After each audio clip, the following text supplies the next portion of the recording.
Al Colón, inclusive nosotros sabíamos acompañar a sus hijos en unos carritos de madera llevando los canastos, ¿no? O sea, y no se utilizaba todavía la Panamericana, sino la carretera vieja, por el canal, por Santa Rosa, ¿no es cierto? Entonces, por ejemplo, a mí me recuerda muchísimo cómo ella hacía con mucha habilidad y con mucho conocimiento estos pancitos pequeñitos, los delicados, y especialmente el pan de leche, que lo hacía tan exquisito. Y lógicamente doña Clarita, yo tengo muchos recuerdos de ello por la amistad y la vecindad que teníamos, pues porque ella nos compartía pues a la vecindad y nosotros le íbamos a ayudar como muchachos a hacer las cosas. Y de aquí desprende alguna cosa personalmente que me trae a la memoria. Por ejemplo, cuando doña Clarita, o lo conocimos a su esposo, a don Luis Villarreal, sí, don Luis Villarreal venía de la Rusia. Y lógicamente en ese entonces pues el Bermud que había aquí en el cine, en el Teatro Pío XII, y las famosas películas de Tarzán, las películas de lucha libre de Santo contra Blue Demon, ¿no? Y Santo contra Huracán Ramírez, ¿no es cierto? Me llevó bastante a recordar a Walter Villarreal, ¿sí? Porque Walter Villarreal era un hombre habilidoso, especialmente ya en lo que hoy es su profesión de la pintura, ¿sí? Entonces Walter recibió una cámara que le trajo el papá, una cámara para proyectar filminas, y Walter hizo una especie de teatro en un cuartito de su casa y nos invitaba a toda la juventud, a todos los niños que vivíamos acá en el sector, y la entrada era la mitad de un caramelo. Esa era la entrada. Entonces, claro, era una entrada simbólica porque prácticamente esos caramelitos luego nos los devolvía prácticamente entregándonos a todos los muchachos que íbamos a esas funciones. Y era interesantísimo cómo se llevaban este tipo de programaciones, porque él ya creaba las filminas bajo sus dibujos. Es decir, ya hacía sus escenas con la finalidad de darnos una complacencia a los muchachos. Complemento, claro. Entonces era grandiosísimo y era tan hábil como artista que cuando veíamos nosotros las películas de Tarzán y los indígenas pues en dorso desnudo y tapados con un taparrabo que decimos normalmente, él nos vestía a todos los muchachos del barrio, ¿sí? Haciendo las escenas de los indígenas o de de la gente de la selva, ¿no? Y él era el Tarzán. Entonces, como había unos árboles de capulí en su propiedad, ¿no? Tenía construido la casa de Tarzán y de todo, y nos llevaba a nosotros, pues. Es decir, era fantástico y genial la concurrencia de la muchachada, porque no solamente se convivía eso, él tenía un ring para remedar a Santo Blue Demon, él mismo hacía las máscaras, se dedicaba a hacer todo ese tipo de cosas. Habilidoso, de sobremanera, por eso me cabe tomarle el nombre a este muchacho.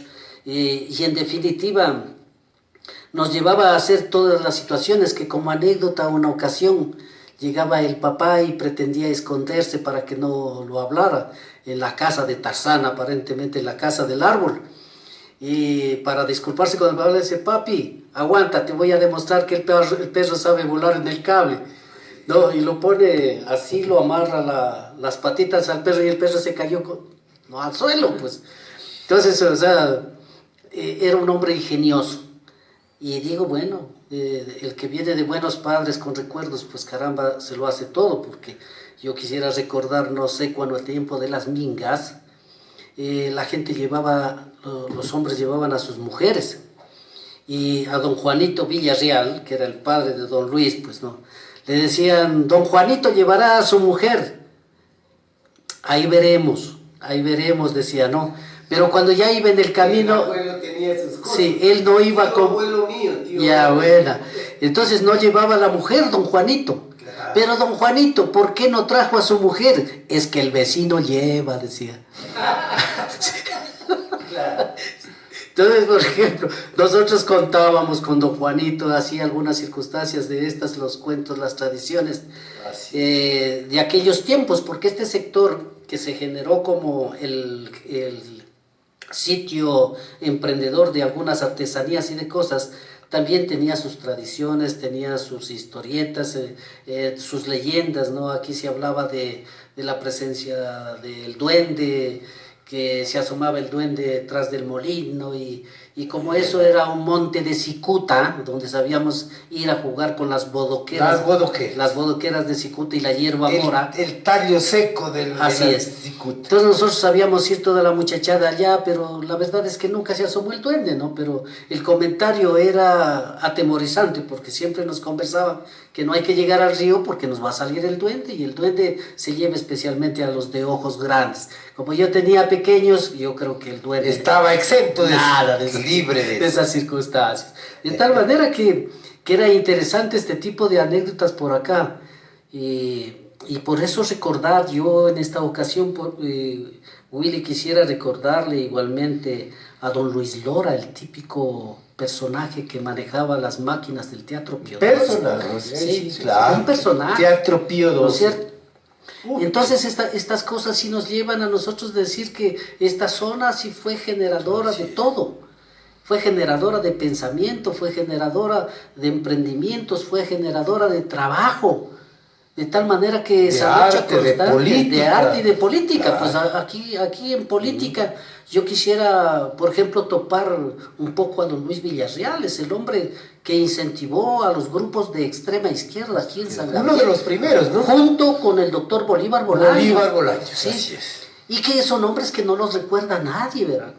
Yo no he oído hablar de don Luis Villarreal en sus gestas importantísimas de un zapatero culto, con su vestimenta muy formal, y que fue a dar con su humanidad a Rusia. A Rusia, estuvo en Rusia, él estuvo en Rusia. Siendo un hijo del pueblo. Un hijo del pueblo, ¿no? Y que en definitiva sabía representar este tipo de cosas. De tal manera que, según me conversaban gente un poquito mayor a mí, justamente en la investigación que hacía estos días, me decían, mira Germán, ver a don Luis Villarreal a la 1 de la mañana regresando de su trabajo, y que era asediado por los conservadores en ese entonces, y dice, pues claro, como don Luis venía con una preparación en Rusia muy activa, dice, sacaba la pistola, disparaba al aire una bala y todos los conservadores corrían, no quedaba uno. Pero entonces, por ejemplo, de ahí desprende que mucha de la gente que hemos ido de este sector, especialmente de este barrio San José, y especialmente de este sitio donde está la emisora en la actualidad, definitivamente fuimos con una conceptuación de izquierda muy profunda. ¿Por qué? Porque nuestros hermanos, nuestros padres inclinaban por el tiempo del liberalismo, eran liberales puros, y especialmente con la influencia que hubo ya de don Luis y de todo, fuimos aprendiendo la teoría especialmente de la izquierda.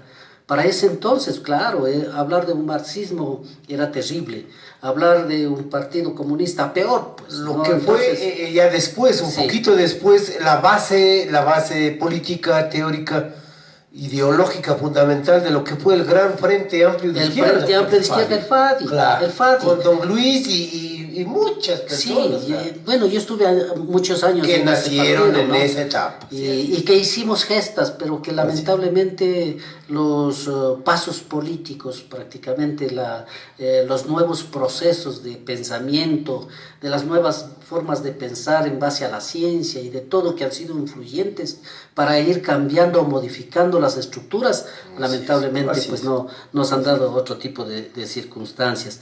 De ahí que, por ejemplo, aquí en lo propio, en lo tradicional, por ejemplo, hablar de don Diógenes Irwa, don Puntería, es hablar de una historia pura, especialmente de la tradición y de lo que hoy se ha formado como patrimonio, es la actividad de los inocentes. ¿Sí? Claro. Don Diógenes fue el hombre, el artífice, quizá el hombre visionario que tuvo en ese entonces para comenzar a reunir la juventud y ponerla a bailar. Y ponerla a bailar para divertir a la población y divertir también los ánimos a las actividades que tenían los grupos sociales, especialmente como los clubes. Porque los clubes, luego incentivados, por ejemplo, por estas acciones de don Diógenes, yo recuerdo, por ejemplo, a a don, se me va el nombre, pero es el señor Herrera, ¿sí? Difunto, que incentivaba posteriormente, a raíz de don Irua, Los Inocentes con el Club Murialdo. ¿Sí? Don César, hijo de don Pedro Pipón, que le decíamos, don César Narváez. Sí. Entonces, y así gente que se vinculaba dentro de esta sociedad para dejar a hoy, si decimos en un feliz término, a algo importantísimo que el Estado ecuatoriano y las el reconocimiento le han dado el reconocimiento como patrimonio. Y que lamentablemente, Willy, o sea, todavía seguimos cayendo en los errores de que le damos la dignificación o como los artífices de estas cosas a gente que casi nada no ha tenido que ver dentro de la historia. Y nos hemos olvidado de los personajes natos y netos que han hecho este tipo de actividades y que lo han hecho con razonamientos que quizá no estaban pensando a lo que va a llegar posteriormente. De tal manera que es gratísimo recordar a este tipo de personas, de personajes. El señor Diógenes Iro, aparte de ser un hombre que promulgó, organizó la cuestión de la fiesta de Inocencia acá en el barrio, la actividad de trabajo de él era tapiero. Tapiero. Porque esto también es parte fundamental, ¿no? De sí, una de las actividades que, claro, por la modernidad se ha perdido. Bien, Carlitos, que me hace caer en cuenta sobre esta situación. Yo recuerdo, bueno, uno de los hombres que yo digo son los que dieron al origen del patrimonio, ¿sí? Aquellos que hicieron las tapias con su propio esfuerzo. Aquí tenemos, por ejemplo, no tengo su nombre presente, ¿no? Pero el señor Romero, justamente frente al hospital, ¿no? Uno de los tapieros grandes de la historia. Así es. Que se puede estar hablando de la edificación en gran porcentualidad de San Gabriel, pero que nadie también se ha acordado del hombre. Como artesano valioso. Como artesano valioso, ¿sí? Entonces prácticamente yo creo que hay que incentivar a la juventud a valorar este tipo de actividades, de actitudes, de estas personalidades y no aprender a personificar solamente a uno u otro destacado, entre comillas, personaje interesante de San Gabriel.